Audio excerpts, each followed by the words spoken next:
when you got them to a stance that they felt comfortable with, where did you go from there in terms of kind Yes. of the progression?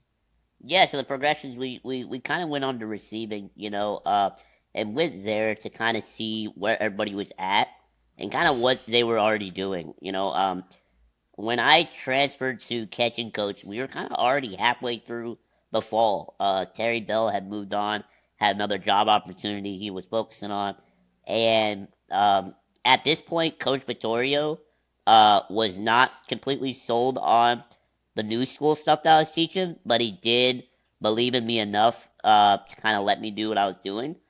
But it was one of those things where I was kind of evaluating. I wanted to see what they were doing, and then I started just simple. I wanted to start with a little bit of underhand toss with no glove, kind of just working on getting that thumb under, making sure they're creating a decent angle. I wanted to see what approach they were. Some guys, instead of just working under, they come here and stick it. Instead of working out and through, kind of seeing what people were doing. And so we did that.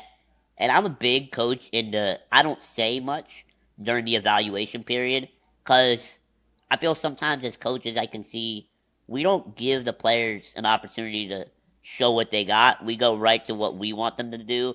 And then we're like, all right, change this, change this, change this, change this. The psychological aspect of that is just not very beneficial, in my opinion. And so for me, it was really just an evaluation. And then when we did that, really got into just um, short toss, no glove, bounces, no glove, roll with no glove, and just really taught them how to what working through the baseball looks like, how to lead, with that elbow to get through it, and everything like that. And so that was a big thing, really taking it slow because, like I said, I had kids that caught this way for 10 years, sophomore, juniors in college, and I'm just trying to make minor adjustments, and at first it took where certain pitches they would just have to stick it because they couldn't, I think some of the harder pitches to really work on and make a big change on are like low and in, up and in. I think those are really hard to make the adjustment from old school to new school. But I think like middle, like strike ball location, middle, like not middle, but middle, down. I think those are easier ones to be able to just work through and present. But if you're an old school guy and some of the other locations can be a little more difficult to adapt to. So I really focused on certain locations, do the mechanic I want you to. The other ones, we'll get to that in a little bit. You can do what you feel comfortable with. Because I think it is one of those things where it has to be gradual.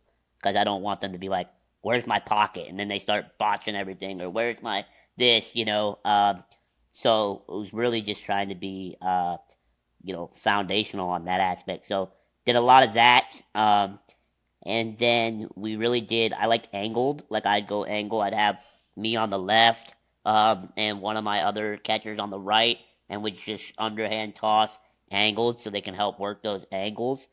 I'm really big into making the practice harder than the game, right? Because if you can get to where the practice maybe a little higher intensity, then the game's going to be easier. So really try to put those guys in some more difficult situations to learn the receiving aspect, and they did a great job. It was tough.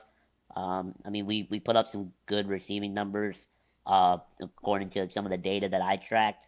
I was at a Division 3 school, so we didn't have any of the track man, none of that. I couldn't.